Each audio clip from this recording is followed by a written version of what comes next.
Hello and good evening. Today is another day. And today we're going to try Agents of Love. I checked this out on Steam and it was free to play. And if anyone knows me here, they know I love Otome games. I'm a sucker for them. I love those Bishi babes. So, let's get started.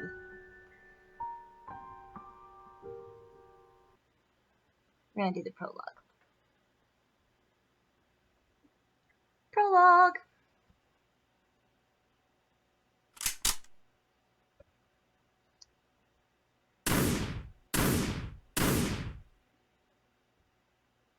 The sound of my gunshots resonates across the indoor shooting range. As the castings fall off to the ground, I wrinkle my nose when the acrid smell of gunpowder whiffs into the air. Ever since joining the police force in Tokyo as a detective, I have always felt the need to improve. And because of this, I take the time to practice my skills whenever I can. These skills will definitely save lives one day.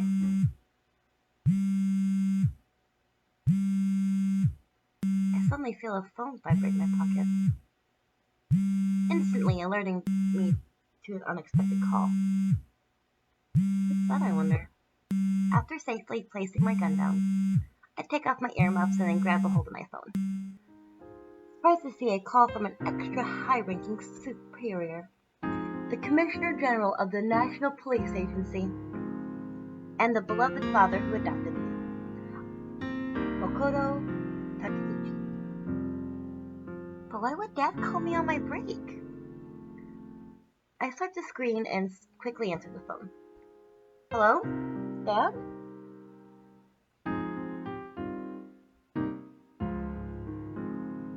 My father's kind yet apologetic voice answers me from the other end of the line. Yes, it is. Is something wrong?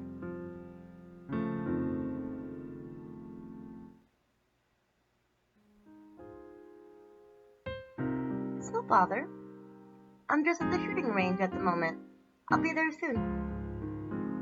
What do you need my help with?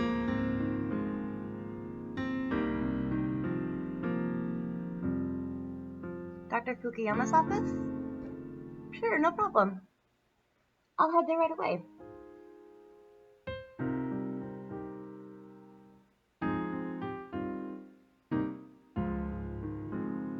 My heart flutters proudly as I smile, delighted by his heartwarming compliment. Whatever makes you happy, Dad.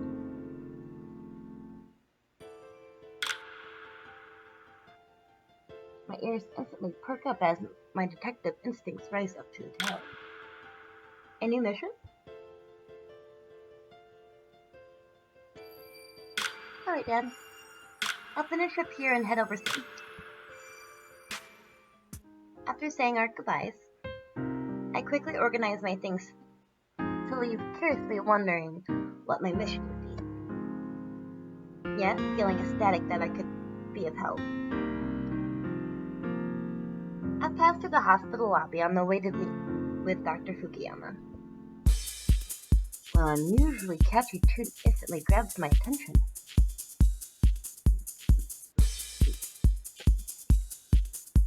You hear it? I pause to find its source, and my gaze diverts to the TV mounted on the waiting room wall. Ooh, okay. An attractive young man dances captivatingly melody along with several others in flashy, elaborate costumes. His dazzling eyes contrast sparkly with his bleached blonde hair as he charismatically smiles at the camera. Even though there's moisture perspirating from his forehead, his form is graceful and smooth as he moves in time to the beat of the music. He sings with notes so true, in a tone of voice so utterly clear, with lyrics full and bursting with emotion, causing each word to somehow grip strongly at my heart. I start humming as I stare at the screen, transfixed when... Oh my goodness, I love this song! The excited chatter from the couple of women in the nurse's uniform grabbed my attention. I've heard this song too. It's from that national idol. Ayumu Kirigawa's new album? Yes. Look, there he is on DC. He's so adorable. I mean, just look at him. He has those puppy dog eyes that make me want to adopt him. Adopt him? I can think of something better to do with him rather than adopt him. Oh, those naughty nurses. They huddle and giggle mischievously, continuing their chatter as they walk away around the corner. I glance back at the TV screen to see a young man charmingly smile at his audience. So that's Ayumu Kirigawa. His voice is really amazing. No wonder he's a national idol.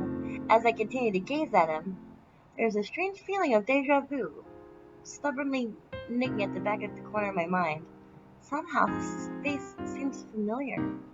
Maybe I saw him in one of those billboards or something. The music then draws to close, and I shake my head, brushing the odd feeling off of my imagination. The song, however, continues to linger along right after the show ends. I walk down the massively long hallway to stand in front of the white painted door, labeled with the plaque that reads Dr. Hajime Fukuyama. Dad did say he called ahead, so Dr. Fukuyama should be expecting me. I knock on the door of Dr. Fukuyama's office, then patiently wait. It's Julie. I've come to pick up some documents for my father. After fervently grabbing the handle, I turn it and push open the door. When I enter the room, Dr. Fukuyama stands there. When he greets me with a warm and welcoming smile. Oh, hi, Dr. Fukuyama. Your father called to tell me you were coming. I instantly pause at his words. Although he has been my doctor since my police academy years, his childish use of my name causes me to purse my lips as I express I can't pronounce that word.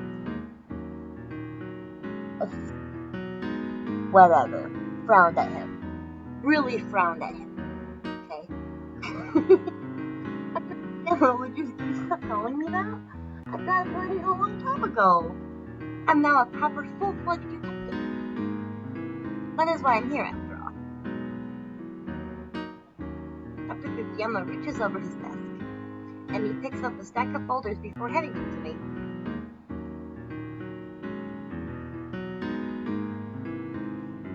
I reached out to receive them, and when I caught sight of Dr. Fukuyama's charmingly smile at me with a knowing look in his eyes. Dr. Fukuyama, please don't brush this matter off by trying to dissuade me. I mean it. People might even get the wrong idea about us. You really do need to stop calling me Julie.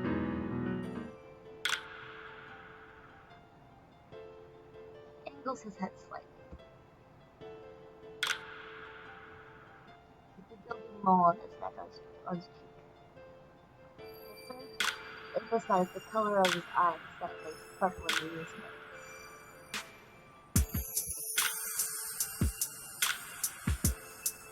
And you change, and you'll always be Julie Chan to me.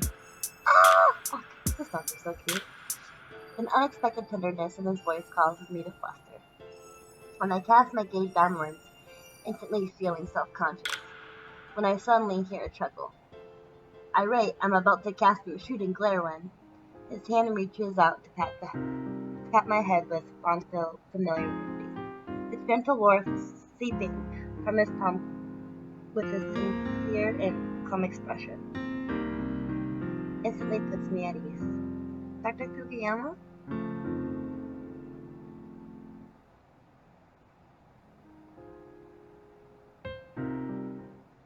Dinner?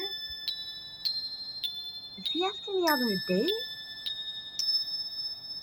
Girl, maybe.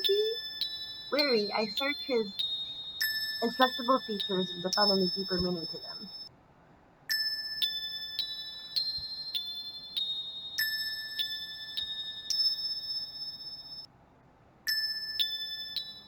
I blush and I sheepishly glance away. I stand for jumping to conclusions and thinking he may have some other feelings for me. I'm sorry, Dr. Fukuyama, but I have to refuse. My father is waiting for me.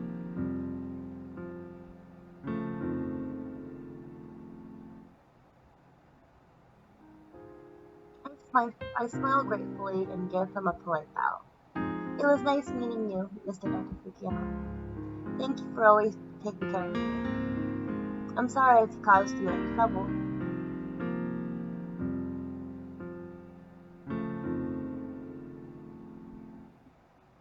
Huh? Did I hear that right? Even when I'm not.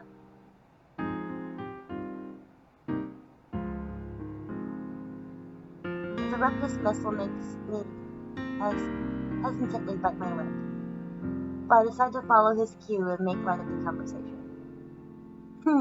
I'll try to, I'll try my best not to. I leave the room and discreetly close the door behind me, heaving a sigh of relief. I press on to see my father, all the while clutching the folders close to my chest, still feeling bewildered by the encounter. Well, yeah, you just got asked out by your doctor. That's what's up. This is a doctor. Hey, lady. I slow my pace when I walk through the corridors that leads to my father's office. I glance around and take in the familiar walls and furnishings, smiling to myself as I reminisce,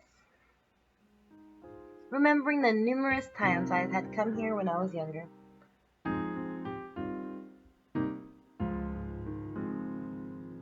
To visit with a loving mother who adopted me.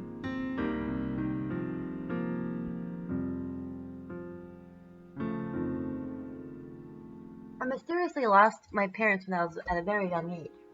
I can only remember waking up in the hospital before being sent to the orphanage. The Tasuchi family, a renowned and reputable name in high society, kindly and willingly adopted me, had raised me as their beloved daughter ever since. Unexpectedly being cast into such a distinguished role meant I had to quickly learn to guard my words and consider the appropriate actions befitting my newfound status, making sure I didn't besmirch by my family and their standing reputation. I will forever be grateful to them for their priceless love and support over the years. Startled, I look around and look ahead. My eyes widen in shock as I annoyed golden orbs intensely glare down at me within spitting distance. Whoa! I quickly take a step back as my heart restarts itself at the close call. In front of me stands Takasuke Hiroshi, my ex-classmate and work colleague. He was an ill-tempered, reddish-brown-haired man with a pair of strikingly luminous golden eyes.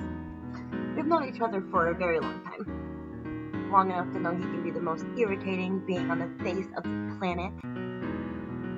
If he wasn't such a pain by being an extra grouchy tsundere, I'm sure we'd get along much better.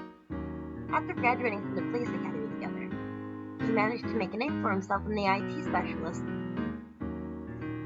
You'd usually find him at his desk, tinkering with the various new software and whatever I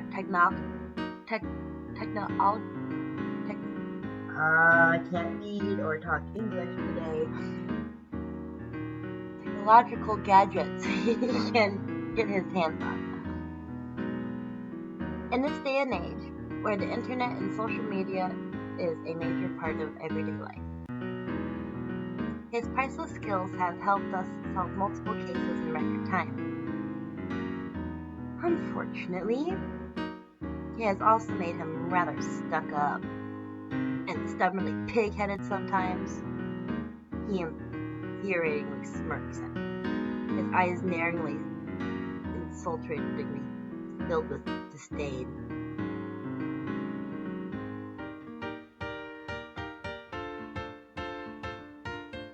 Incensed, angry, heat burns my cheeks. Affronted by his deliberate insult to my intelligence, I can definitely vouch for his skills, but his social graces definitely need work. I return his glare with one of my own, even though he's taller and older than me by a year. I stand my ground. Tell that idiot who's blocking my way. This hallway is big enough for the both of us. You could have just went around me and been on your merry way, or maybe... My mouth spreads wide and too sarcastically give him a smile. Aw, Takasuke, did you get lonely and miss me already?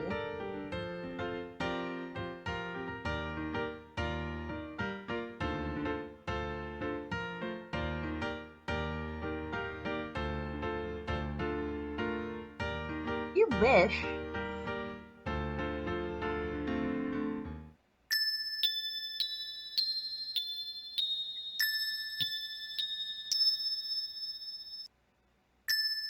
Okay. A deep, familiar voice firmly echoes along the corridor. I stiffen apprehensively and notice Takasuke did the same, heavily laced with irritation. We both could tell someone has gotten out of the wrong idea of our bed today. But then again, he probably does it every day. Takasuke and I both scowl at each other, while telepathically scolding each other. My fault? Why didn't you tell me he was behind me? It's your stupid fault too. The count of three. We both slowly turn around, only to flinch when our gaze met that of another, while he glares at us from intensely piercing gleam. Uh-oh. My adopted brother, Koi Takasuke. He is known to be cold, strict, and painstakingly malicious. If he's displeased by anyone in any way, he will glare at them with the so-called Medusa eyes that are able to instill fear and instantly turn people to stone, including me. I see those lethal eyes of his narrow and focus on my folders in my hand, making me cautiously grip them tighter.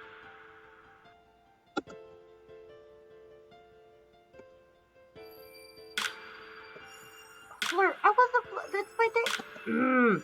My voice wavers as my eyes dangerously sharpen. Yes, sir.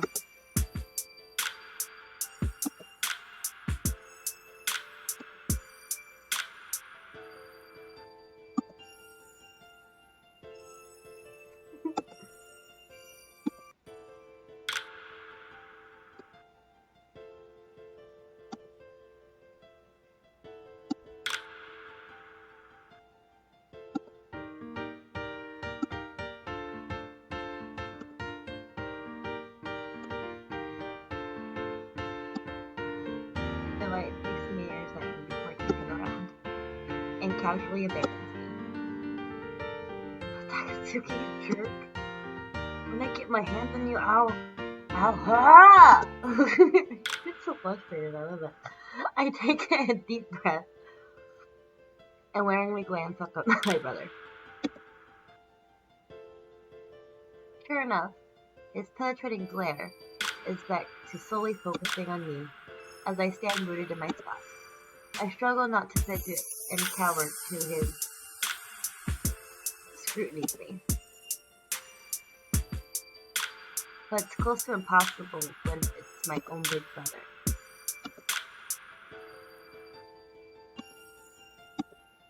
Yes, sir, please excuse me. I bow my head submissively, hoping he'd let me off the hook. At least temporarily. I feel him pierce me one last glare, before he, too, turns around and walks away. Finally alone. Whew. I straighten myself and breathe in a sigh of relief, but still feel drained from the encounter. I wish. Ugh. If only we could get along much better. At least for our parents' sake. As I gaze at my brother's broad-shouldered back, there's a familiar feeling of longing deep within my chest.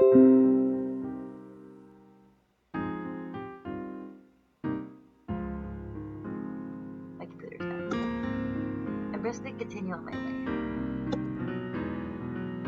Standing out in front of my father's office, I reach out to knock on the door, but it suddenly swings open, and a man nearly bumps into me as he was just leaving. Oh! Realizing our mistake, we both take a quick step back to each other. I look up with surprise as a deeply smooth, flirtatious voice calls up my name with odd familiarity. She's familiar with a lot of people.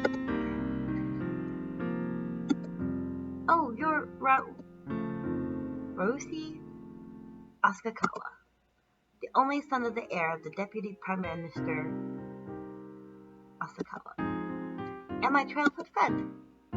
Like his father, Rosie is not only popular, but also generally well liked by the vast majority of the public, and he's especially sought after among the female population.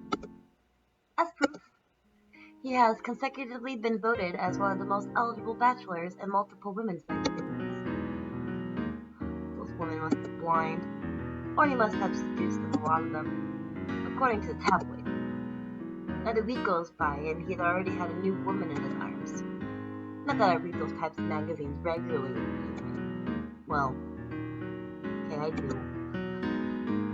But for this case of research purposes only.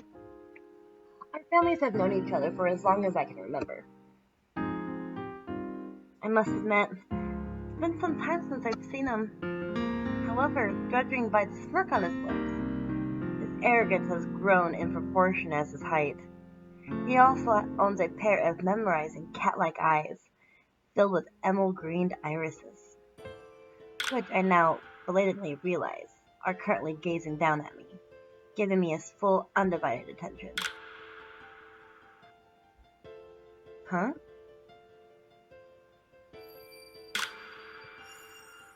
What? Excuse me? When will he stop calling me that? He's called me kitten ever since we were kids.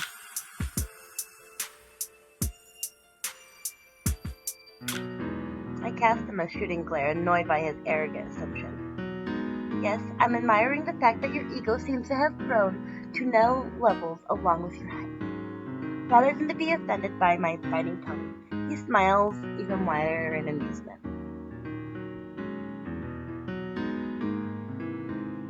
Me? A tsundere? Like Takasuke? I am not.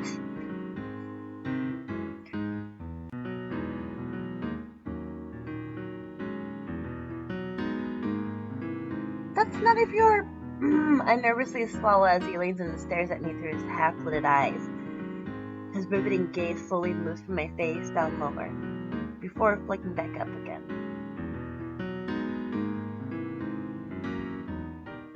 Outraged by his mortified heat flushes from my cheeks, and it draws me in as he'd been looking at my chest.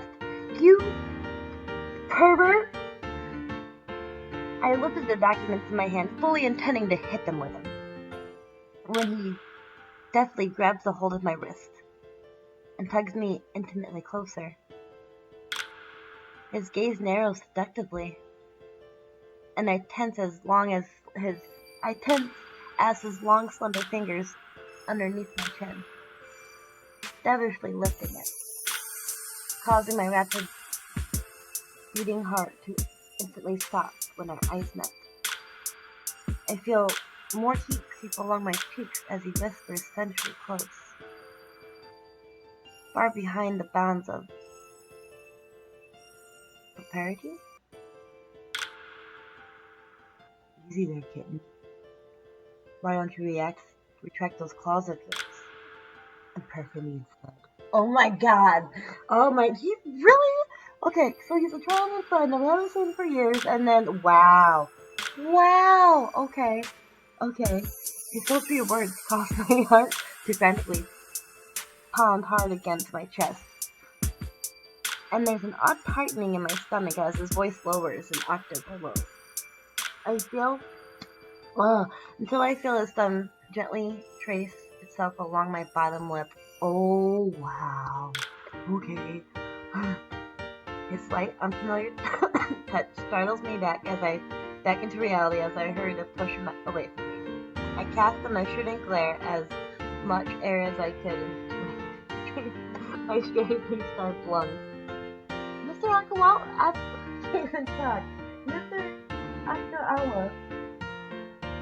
But please be advised that I can arrest you for sexual harassment. I tried to speak firmly, but my tremulous lips struggle from the words, and my voice comes out shaky.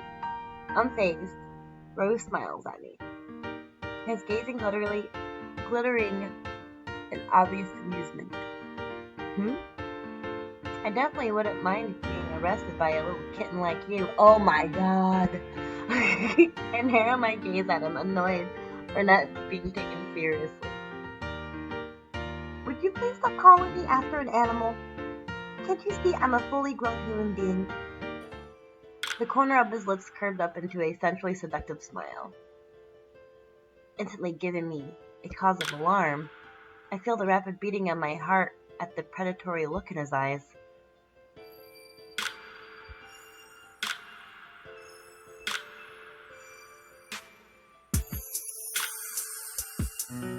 Remarkable attraction?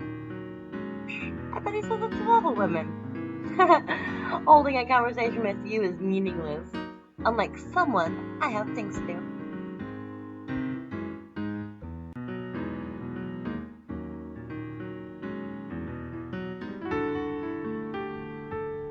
The gentleness of his voice catches me off guard, briefly reminding me of the boy I used to know.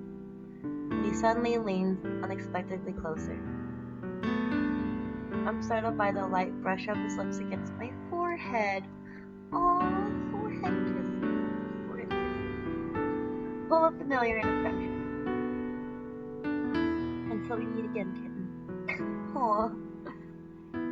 He pulls away before I can scold him, and casts me an unrepentant mischievous grin before he turns on his heel, leaving me blushing and glaring at his retreating back as he casually waves me goodbye.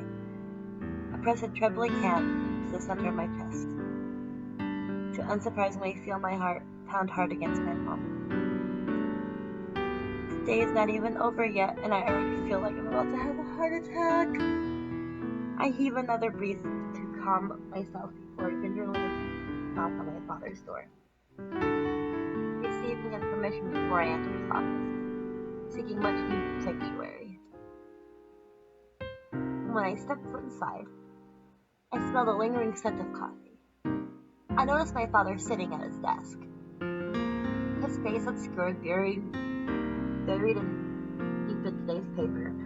The front page of the newspaper illustrates his fat face as a foreigner. A handsome man with honey blonde hair who carries himself with an air of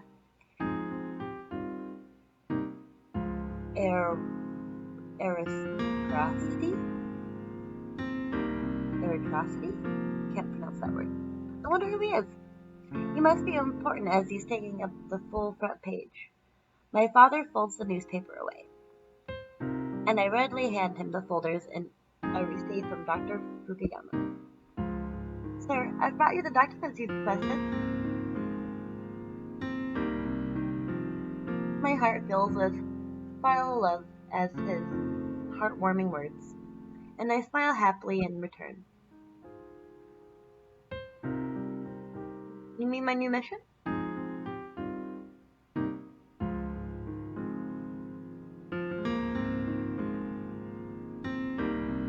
For me? That's strange. I wonder what for. I cast a questioning glance as my father places the folders I had given him next to the others that are spread out in front of him.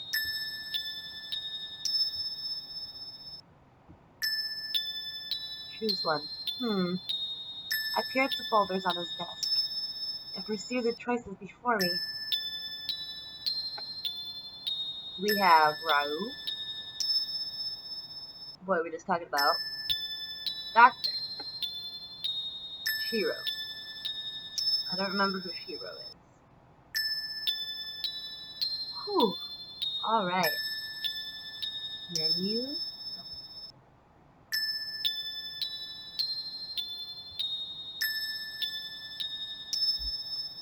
How do I save?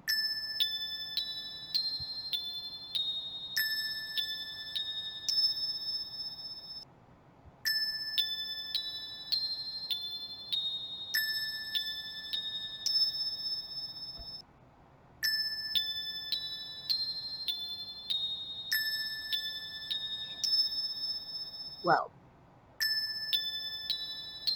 we will do... You know what? You know what? I'll leave it to you guys in the comments.